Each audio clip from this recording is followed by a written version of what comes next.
अब हम पढ़ेंगे भारतेंदु काल के प्रमुख कवि राधा कृष्ण दास। भारतेंदु काल के प्रमुख कवि राधा कृष्ण दास। किस काल के? भारतेंदु काल के प्रमुख कवि राधा कृष्ण दास। राधा कृष्ण दास को ये है भारतेंदु काल के प्रमुख कवि। इनका जन्म हुआ था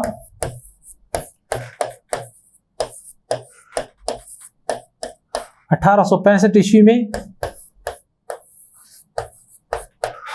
और निधन हुआ था 1907 ईस्वी में। 1865 से 1907 ईस्वी का काल जो था वो किसका रहा था? राधा कृष्ण दास का। कौन? राधा कृष्ण दास। राधा कृष्ण दास जो थे ये भारतेंदु जी के, किसके? भारतेंदु जी के फुफेरे भाई थे। क्या थे? भारतेंदु के फुफेरे भाई थे। कौन? राधा कृष्ण दास। राधा कृष्ण दास भारतेंदु के फुफेरे भाई थे और इन्होंने ही क्या किया था? सती प्रताप नाटक था जो 1883 ईस्वी में प्रकाशित हुआ था, जिसे भारतेंदु जी अधूरा छोड़ गए थे, उसे पूरा इन्हीं राधा कृष्ण दास ने किया था। किस नाटक को? सती प्रताप को। कौन छोड़ गए थे?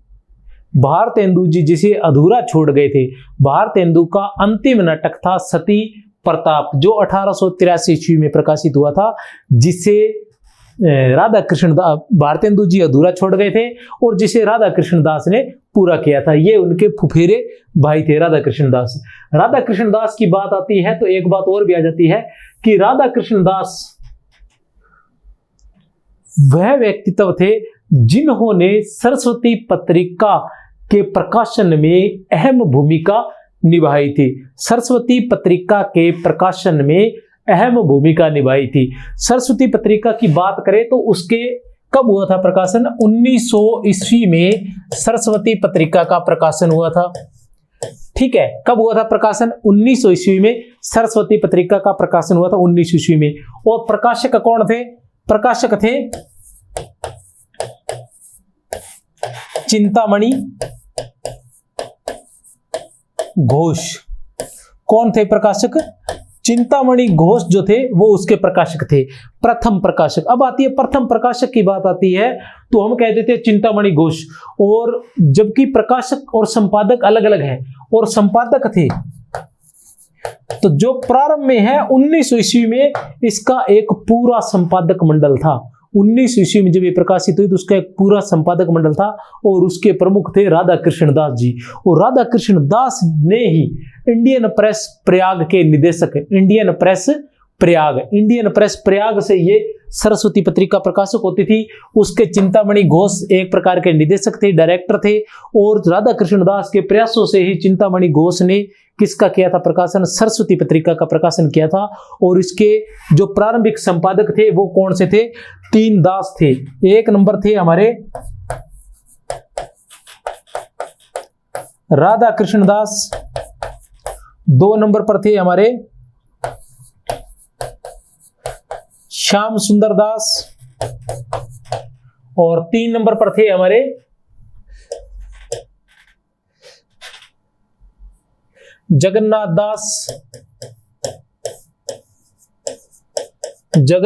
दास रत्नाकर, बिहारी रत्नाकर वाले। और 4 नंबर पर थे हमारे पास कार्तिक प्रसाद खत्री। 4 नंबर पर कार्तिक प्रसाद खत्री। और 5 नंबर पर थे हमारे पास किशोरी लाल गोस्वामी। 5 नंबर पर हमारे पास थे किशोरी लाल गोस्वामी हमारे पास 5 नंबर पर। 5 नंबर पर थे हमारे पास गोस्वामी। ये सरस्वती पत्रिका के प्रारंभिक संपादक थे 5। ये थे 1900 ईस्वी से लेके 1901 तक, 1 साल तक ये पांचों रहे थे। उसके बाद क्या हुआ था? उसके बाद 1901 में उसके एक संपादक रह गए। 1901 से लेकर 1902 तक थे इसके श्याम सुंदर दास। कौन रहे थे? श्याम सुंदर दास। और उसके बाद 1903 से लेकर 1920 तक थे महावीर प्रसाद द्विवेदी, महावीर प्रसाद द्विवेदी थे। कौन थे? महावीर प्रसाद द्विवेदी। 1903 से लेकर 1920 तक। राधा कृष्ण दास को यहाँ सरस्वती पत्रिका को इसलिए बताया गया है कि मैं आपको बता देना चाहता हूँ कि राधा कृष्ण दास हिंदी साहित्य के इतिहास में कितना महत्व रखते हैं, क्योंकि उन्हीं के प्रयासों से सरस्वती पत्रिका का प्रकाशन हुआ था। और सरस्वती पत्रिका हिंदी साहित्य में कितना महत्व रखती है, इससे कोई भी विद्यार्थी, हिंदी का विद्यार्थी तो अनभिज्ञ नहीं है। वास्तविक हिंदी जो हम पढ़ रहे हैं उसको उस स्तर पर लाने वाली जो पत्रिका थी वो थी सरस्वती पत्रिका प्रमुख रूप से। और आपको बता देना चाहता हूँ 1980 में यह सरस्वती पत्रिका बंद कर दी गई थी। 1980 में यह सरस्वती पत्रिका जो है वो बंद कर दी गई थी। और बड़ी खुशी की बात है, आपको बता देना चाहता हूं, बड़ी ही खुशी की बात है कि 40 वर्ष बाद 2020 में 40 वर्ष बाद 2020 में इसे पुनः प्रारंभ कर दिया गया था। 2020 में इसे पुनः प्रारंभ कर दिया गया था। और इसके संपादक थे देवेंद्र शुक्ल। और अभी 22/1/22 को इसके जो संपादक हैं वो बदल दिए गए हैं। उन संपादक का नाम है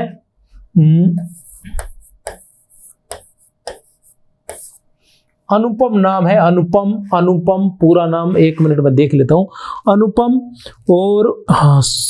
अनुपम परिहार, ये थे देवेंद्र शुक्ल थे अनुपम परिहार। इसके जो वर्तमान में संपादक हैं वो है अनुपम परिहार। 22/1/22 को इसके संपादक हो गए अनुपम परिहार, इसके संपादक अब बन गए सरस्वती पत्रिका के। तो अपने देख रहे थे राधा कृष्ण दास को, चलो चलते हैं आगे राधा कृष्ण दास के लिए। राधा कृष्ण दास की जो रचनाएं हैं वो है भारत 12 मासा, मैकडोनाल्ड पुष्पांजलि। भारत 12 मासा, मैकडोनाल्ड पुष्पांजलि, प्रताप विसर्जन, देश दशा, ठीक है, महाराणा प्रताप इनका नाटक है, नाटकों को और विस्तार से पढ़ेंगे। निस्सहाय हिंदू उपन्यास, इनकी कविताएं कौन कौन सी है, रचनाएं हैं भारत 12 मासा। कौन सी? भारत 12 मासा। उसके बाद मैकडोनाल्ड पुष्पांजलि, उसके बाद है मैकडोनाल्ड पुष्पांजलि, फिर है प्रताप विसर्जन, उसके बाद आता है देश दशा। ये इनकी प्रमुख रचनाएं हैं। इसके अलावा निस्सहाय हिंदू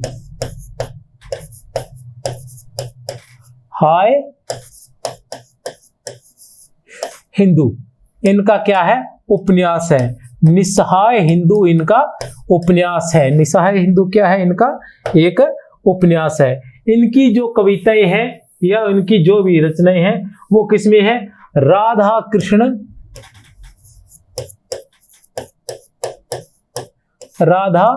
कृष्ण ग्रंथावली में संकलित है। ये जो मैं पढ़ा रहा हूं ये सभी के सभी हमारी पुस्तक जो है संकुल मार्गदर्शन व्याख्याता के लिए या वरिष्ठ अध्यापक के लिए जो है उनके अंदर इनको विस्तार, व्याख्याता की जो पुस्तक है संकुल मार्गदर्शन की आरबीडी से प्रकाशित है, जो वस्तुनिष्ठ प्रश्न हिंदी व्याख्याता 7200 वस्तुनिष्ठ प्रश्नों सहित है। तो उसमें इसी तरह से व्याख्या से ये सभी की रचनाकार या रचनाएं जो भी है सब कुछ जो मैं पढ़ा रहा हूँ उसी तरह से ही उसमें भी दिया गया है। जितना मैं पढ़ा रहा हूँ हो सकता है उससे ज्यादा ही दिया होगा उसमें। राधा कृष्ण ग्रंथावली में संकलित है। किसमें? राधा कृष्ण ग्रंथावली में संकलित है। इस राधा कृष्ण ग्रंथावली का संपादन किसने किया था? श्याम सुंदर दास ने किया था। किसने किया था? श्याम सुंदर दास ने किया था। किसने किया था? श्याम सुंदर दास ने किया था। क्योंकि अगर आपको मतलब मेरा पढ़ाना अच्छा लग रहा है तो आपको इसके लिए नोट्स लाने की आवश्यकता नहीं होगी। आप पुस्तक ले आएंगे, बहुत ही सस्ती सी पुस्तक है, तो उससे ये याद करवाना और समझना दोनों ही आसान हो जाएंगे। श्याम सुंदर दास, ठीक है, राधा कृष्ण ग्रंथावली में संकलित है। श्याम सुंदर दास इसके संपादक थे। कब किया था इसका संपादन? 1930 ईस्वी में। 1930 ईस्वी में श्याम सुंदर दास ने राधा कृष्ण ग्रंथावली नाम से राधा कृष्ण की समस्त रचनाओं का संपादन किया था, राधा कृष्ण ग्रंथावली। उसके बाद आते हैं रहीम के दोहों पर। इन्होंने रहीम के दोहों पर कुंडलियों की रचना भी की थी। किसके दोहों पर? रहीम के दोहों पर कुंडलियों की रचना भी इन्होंने की थी। किसके दोहों पर? रहीम के दोहों पर कुंडलियों की रचना भी की थी। किसने? राधा कृष्ण दास ने, रहीम के दोहों पर। इसके अलावा इनके कुछ नाटक थे जो मैं थोड़ी सी छोटी सी ट्रिक के माध्यम से आपको बता देना चाहता हूं। ट्रिक क्या है कि राधा कृष्ण दास के नाटक, राधा कृष्ण दास के नाटक, राधा कृष्ण दास के नाटक, इस ट्रिक को आप लिख सकते हो, राधा कृष्ण दास के नाटक। ट्रिक ऐसी है कि एक्स्ट्रा शब्दों का कुछ भी प्रयोग नहीं किया गया, सिर्फ ये क्या है, सीधी सी बात है कि राधा कृष्ण दास के नाटक कौन से हैं वो भी बता देता हूं। सिर्फ नाटकों का प्रयोग किया गया और उसके माध्यम से ट्रिक भी बना दी गई। राधा कृष्ण दास के नाटक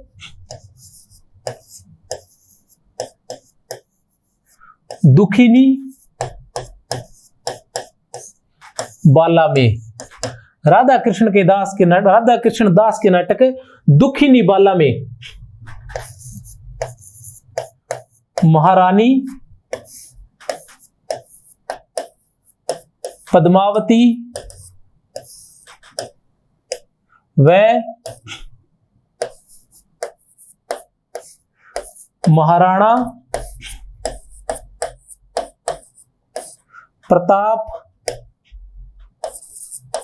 का, राधा कृष्ण दास के नाटक दुखिनी बाला में महारानी पद्मावती व महाराणा प्रताप का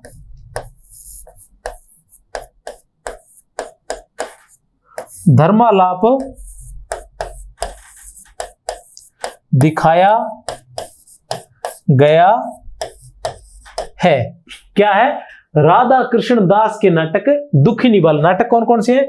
नाटक है इनके, एक नाटक है दुखिनी बाला, दूसरा है महारानी पद्मावती, तीसरा है महाराणा प्रताप और 4 नंबर पर है धर्मालाप। 4 नंबर पर है धर्मालाप। 4 नंबर पर कौन सा है? धर्मालाप।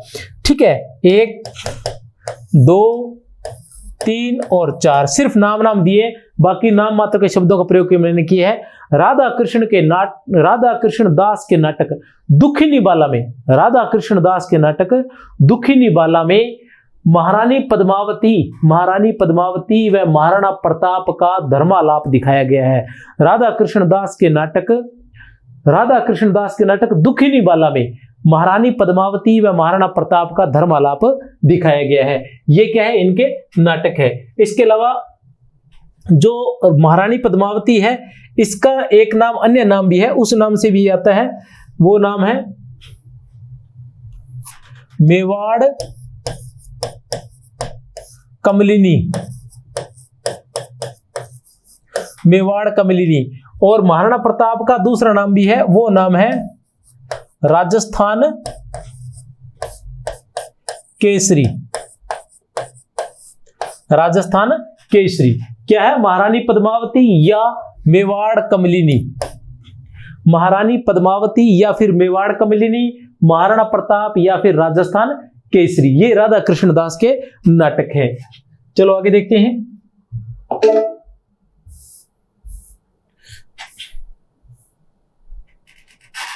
तो ये थे राधा कृष्ण दास।